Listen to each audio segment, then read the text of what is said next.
Assalamualaikum warahmatullahi wabarakatuh. Selamat pagi anak-anakku kelas 6 SD Lab School Universitas Negeri Semarang. Pada pagi hari ini kita akan belajar pada pendidikan Pancasila dan Kewarganegaraan, muatan pendidikan PPKN, tema 7 kepemimpinan, subtema 1 pemimpin di sekitarku, pembelajaran ketiga dan pembelajaran keempat. Pemimpin yang baik akan memperhatikan kepentingan seluruh anggota yang dipimpinnya. Pemimpin yang baik juga akan selalu mengajak anggotanya berbuat baik. Pemimpin yang baik itu harus jujur, bertanggung jawab, berkomunikasi efektif, percaya diri, dan memiliki keberanian dalam mengatasi masalah. Sekarang silahkan anak-anak membaca sebuah teks yang berjudul Pak Abdi. Pemimpin yang baik adalah orang yang mau terus belajar dari siapa saja. Sebagai ketua RT yang dicintai warganya, Ibu Erika banyak belajar dari Pak Abdi. Beliau seorang lurah kampung Palapa yang letaknya bersebelahan dengan kampung Sehat Melati. Seperti banyak orang lainnya, Ibu Erika terinspirasi atas keberhasilan Pak Abdi menggalang warga untuk menjaga kehidupan beragama dan kerukunan beragama. Seperti yang dirasakan oleh Ibu Erika hari ini ketika menghadiri undangan peringatan Hari Kemerdekaan di Kampung Palapa, Ibu Erika mendengarkan pidato Pak Abdi. Warga Kampung Palapa, sudah lebih dari 68 tahun negara kita berdiri mandiri, merdeka dari penjajah.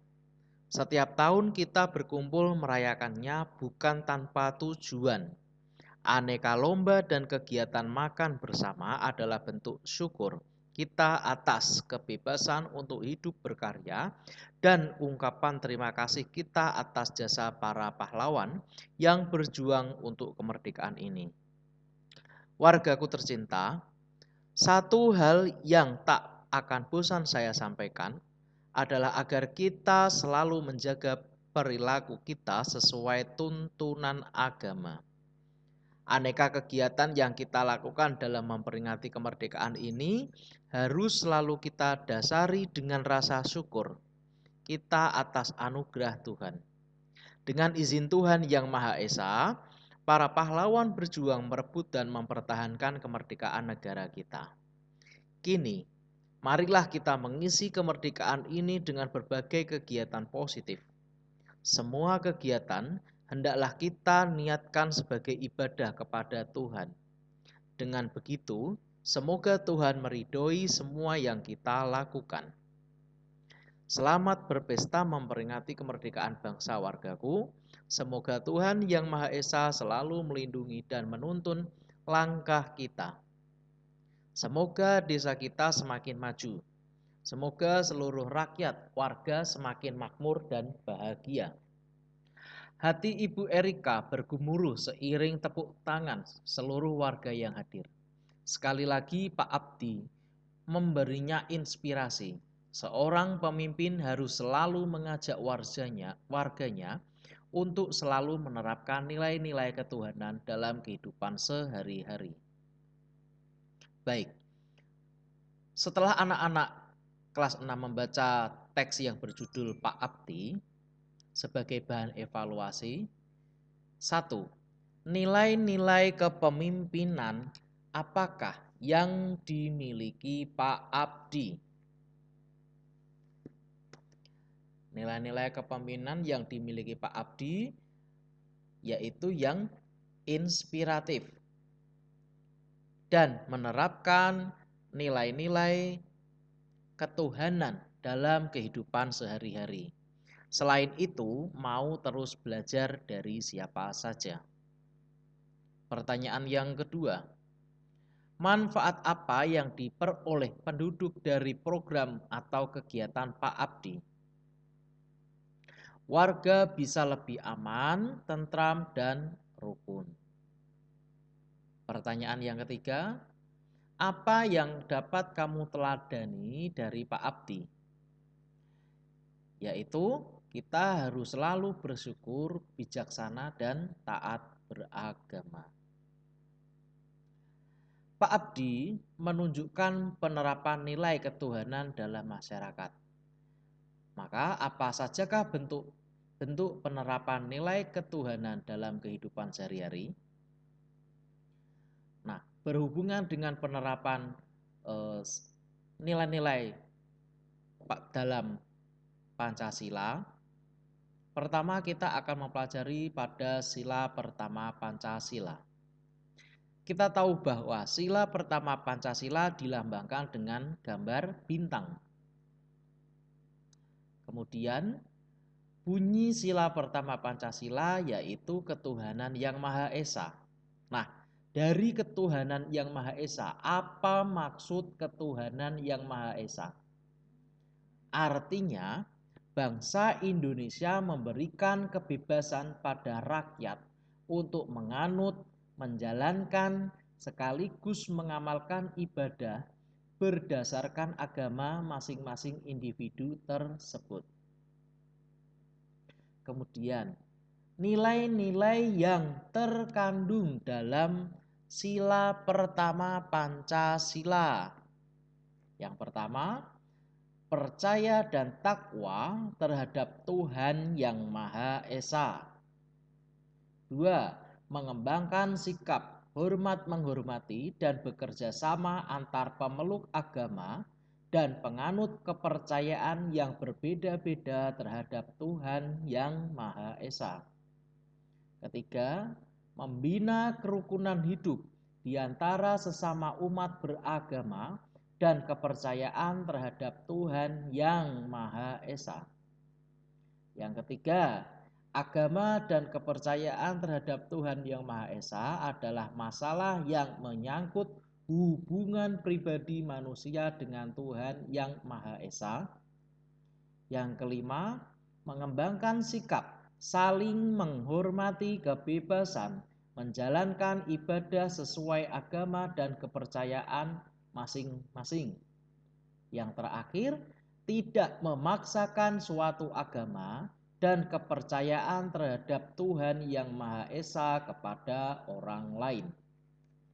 Jadi, kesimpulannya adalah nilai-nilai yang terkandung dalam sila pertama Pancasila yaitu tentang ketuhanan. Jadi hubungan manusia dan Tuhan. Seperti itu. Ya. Jadi berurusan tentang ketuhanan, tentang keagamaan dan kepercayaan. Itu nilai yang terkandung dalam sila pertama Pancasila, yaitu ketuhanan yang Maha Esa.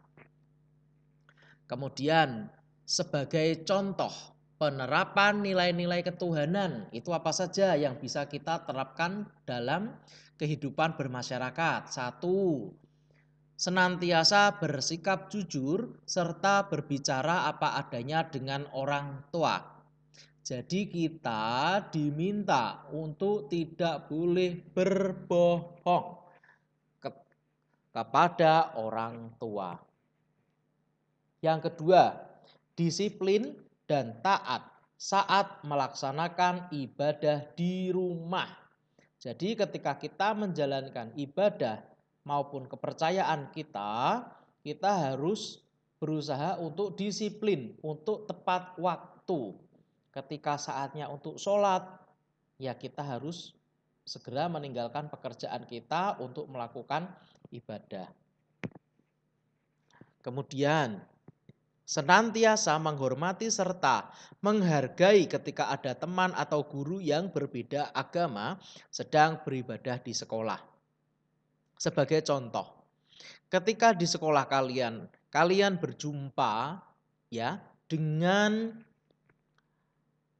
guru kalian, guru kelas maupun guru mapel ya, ketika beliau sama agamanya dengan kalian, kalian boleh tegur sapa atau mengajak Bapak Ibu guru itu untuk sembahyang atau sholat. Jadi kita saling menghormati, saling menghargai, itu hal yang patut kita terapkan dalam nilai-nilai ketuhanan dalam masyarakat. Kemudian, menghormati serta tidak menjadi pengganggu ketika ada teman yang berbeda agama sedang melaksanakan ibadah di sekolah. Jadi anak-anak, ketika ada teman kalian yang berbeda agama dengan kalian, nah ketika mereka sudah waktunya untuk sembahyang mau atau eh, berdoa, pergi ke gereja atau pergi ke masjid, tetapi kalian malah mengajak dia untuk bermain. Nah, itu berarti kalian belum menghormati dan kalian masih mengganggu teman kalian yang akan beribadah. Jadi kesimpulannya, biarkan teman kalian melakukan ibadah mereka sendiri. Nah, ketika sudah selesai baru bisa bermain bersamamu. Selanjutnya, tidak melakukan satupun tindakan yang bermakna diskriminasi dimanapun. Tidak lupa untuk saling mengingatkan dan meninggalkan sesuatu yang memiliki nilai negatif terhadap suatu agama. Jadi, arti diskriminasi yaitu adalah kita tidak boleh membeda-bedakan orang. Ya, sebagai contoh, misal si Alex adalah anak kelahiran asli Papua. Kita tahu bahwa orang Papua dengan kita ya yang ada di kelas ini tentunya pasti mempunyai ciri fisik yang berbeda. Nah, hal ini dikarenakan atau faktor oleh ras dan suku kita. Seperti kita, orang Jawa mempunyai kulit sawo matang, sementara orang Papua cenderung memiliki kulit yang lebih gelap. Nah, hal demikian bukanlah menjadi suatu halangan untuk melakukan diskriminasi. Kita harus bersatu, mempunyai hak dan kewajiban yang sama. Jadi, saya tekankan lagi, anak-anak tidak boleh membeda-bedakan orang satu dengan orang lain. Seperti itu. Kemudian yang terakhir, tidak menyinggung masalah internal dalam agama lain saat sedang berada di tempat umum maupun lingkungan masyarakat. Ya, kita tahu bahwa agama saat ini itu adalah saat ini sedang menjadi trending topik dalam dunia politik. Nah, untuk itu Pak Beni menghimbau anak-anak jangan pernah menyinggung hal-hal yang berbau keagamaan di masyarakat. Gitu ya. Kemudian, pemimpin adalah contoh bagi orang-orang di sekitarnya. Pemimpin yang baik selalu menularkan nilai-nilai kebaikan. Kita pun seharusnya menerapkan nilai-nilai kemanusiaan dalam kehidupan sehari-hari. Misalnya dengan memberi pertolongan semampu kita, ya. Kita membantu seseorang yang sedang membutuhkan pekerjaan, membutuhkan bantuan, membutuhkan apapun itu termasuk golongan atau sikap yang mencerminkan nilai-nilai Pancasila sila kedua, ya. Karena sila kedua yaitu mencerminkan tentang kemanusiaan yang adil dan beradab. Sekarang kita akan mempelajari nilai yang terkandung dalam sila kedua Pancasila.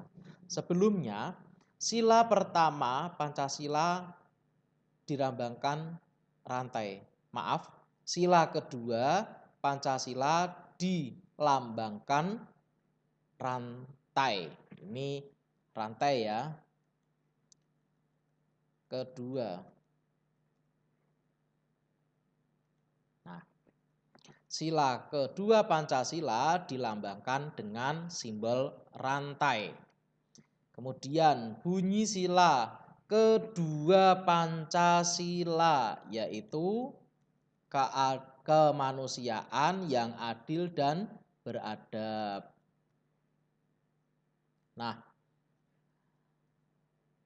artinya apa? Jadi segenap bangsa dan rakyat Indonesia diakui serta diperlakukan sebagaimana mestinya sesuai harkat serta martabatnya sebagai makhluk ciptaan Tuhan. Kemudian nilai-nilai apa saja yang terkandung dalam sila kedua Pancasila?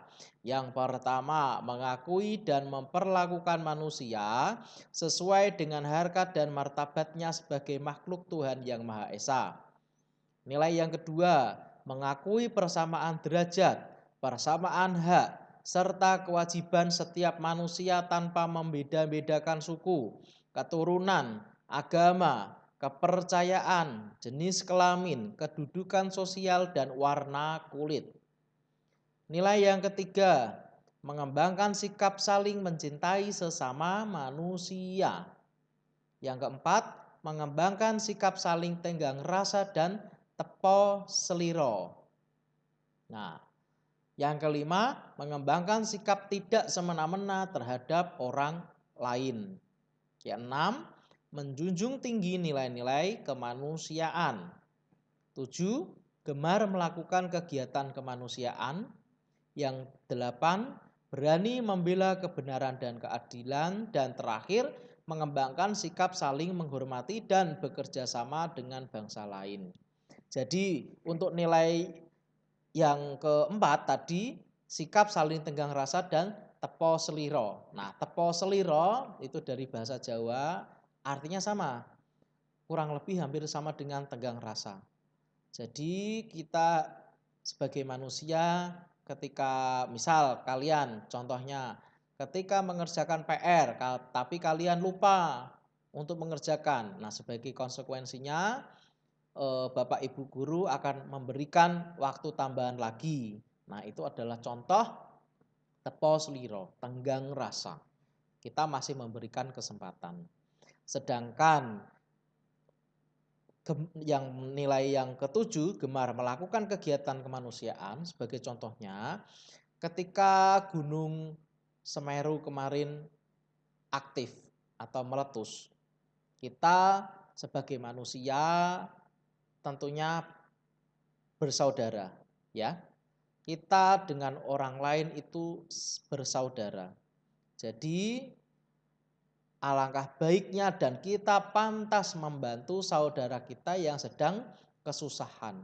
Seperti contoh kita membantu, misalkan bisa berupa sumbangan uang, sumbangan makanan, sumbangan minuman, sumbangan pakaian atau sumbangan hal lain untuk kita kirim kepada para korban bencana. Nah, itu adalah salah satu contoh kegiatan kemanusiaan. Jadi, kata kuncinya adalah kita sebagai manusia itu wajib memanusiakan manusia. Jadi, kalian sebagai tolak ukurnya bagaimana? Kalau hal ini bagus untuk saya, tentunya juga bagus untuk orang lain. Kebalikannya, jika hal ini yang saya lakukan tidak baik untuk saya, maka jangan pernah melakukan hal jelek tersebut kepada orang lain. Gitu ya, saling menghargai gitu. Kemudian untuk contoh penerapan nilai kemanusiaan dalam masyarakat apa saja? Yang pertama, kita bisa menjaga nama baik keluarga. Gitu ya. Jangan pernah membuat kekecewaan di keluarga kita. Yang kedua, menghormati orang tua. Orang tua di sini tidak hanya orang tua kandung, tetapi orang tua yang ada di masyarakat yang kurang lebih yang lebih tua di atas kalian. Bisa Bapak Ibu guru, bisa Pak RT, Pak RW, Pak Kiai, dan lain sebagainya. Jadi kita harus tunduk. Tunduk bukan berarti kita apa-apa harus Seperti seperti apa ya istilahnya? Seperti kita ngabdi gitu tidak, tapi kita wajib menghormati. Ketika mereka atau beliau sedang memberikan nasihat, kita menghormatinya bagaimana? Kita mendengarkan. Gitu ya. Selain mendengarkan, kalau nasihat tersebut baik, kita bisa terapkan nasihat tersebut. Gitu. Yang ketiga, patuh terhadap nasihat orang tua.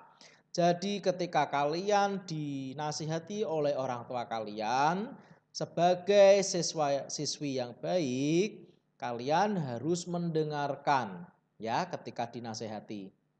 Nah, apakah kita harus mendengarkan saja? Tidak. Kita mendengarkan. Nah, setelah mendengarkan feedbacknya apa? Umpan baliknya apa? Kita ya harus menaati mereka. Menaati misalkan kalian melakukan kesalahan. Kemudian kalian dinasehati. Nah, umpannya apa? Umpan balikannya. Berarti kita tidak boleh melakukan hal buruk lagi atau melakukan kesalahan lagi. Seperti itu. Yang keempat, tidak ikut campur urusan orang lain berlebihan. Jadi ketika orang lain itu membutuhkan bantuan kalian, kalian bisa membantu. Tetapi ketika hal tersebut tidak dimintai bantuan, jadi kalian tidak perlu berlebih-lebihan. Gitu ya. Karena setiap orang itu mempunyai privasi diri masing-masing. Kemudian menegur dengan halus jika ada teman yang menyimpang. Sebagai contoh hal kecil saja yang sering kalian temui di kelas. Misal ada temanmu, ketika Pak Guru, Bu Guru sedang menjelaskan pelajaran, temanmu sedang asik bermain sendiri, bermain pulpen atau bermain apapun itu. Kalian sebagai teman ya, sebagai saudara di ruang kelas harus bisa menasehati atau menegurnya dengan baik dan halus supaya teman kalian tidak sakit hati. Seperti itu harus diingatkan. Yang keenam, tidak menyakiti perasaan teman. Nah, hal ini bisa kembali kepada diri kita sendiri. Kalau hal ini membuat kita sakit, jadi jangan pernah disampaikan kepada orang lain. Kalau itu baik, silahkan disampaikan. Gitu saja. Jadi tolak ukurnya kepada diri kita sendiri. Yang ketujuh, bersikap sopan. Kapanpun, dimanapun, itu kita harus selalu bersikap sopan ya. Ketika ada orang tua yang sedang berbicara, kita tidak boleh menyela ya. Kecuali ada sesuatu yang benar-benar harus disampaikan, yang penting. Gitu. Kemudian ketika ada bapak ibu guru yang sedang ngobrol, kalian ingin lewat. Nah, kalian bisa mengucapkan permisi atau nuwun sewu seperti itu. Nah, itu adalah perilaku sopan santun, unggah-ungguh. Nah, unggah-ungguh sopan santun itu tidak hanya ditemui di sekolah saja. Di masyarakat pun juga banyak hal-hal yang bisa kita terapkan. Nah, cukup sekian untuk materi PPKN hari ini. Ya, kita baru saja mempelajari tentang nilai-nilai Pancasila, sila pertama dan sila kedua. Jadi sila pertama tadi kita sudah tahu bahwa sila pertama itu mengajarkan kita antara Tuhan dan manusia, ya. Sedangkan sila yang kedua mengajarkan kita tentang kemanusiaan. Bagaimana memanusiakan manusia, gitu. Untuk contoh-contohnya kalian bisa belajar sendiri melalui internet atau melalui buku gitu. Jadi banyak membaca. Nah, ketika sudah membaca, kalian pahami maknanya gitu. Setelah kalian paham, baru kalian terapkan, kalian praktekkan apa yang telah kalian baca. Nah, semoga ilmu yang Pak Beni sampaikan pada pagi hari ini bermanfaat, dan ilmu yang bermanfaat itu akan lebih berguna jika kita bisa menyampaikan, mengajarkan kepada orang lain. Nah, itu yang termasuk ilmu bermanfaat. Jadi pintere tidak dipek dewe. Jadi pintere bisa dibagikan kepada teman yang belum mampu. Jadi ketika ada teman yang kesulitan, kita wajib membantu mereka. Gitu ya. Sekian dari Pak Beni. Selamat pagi.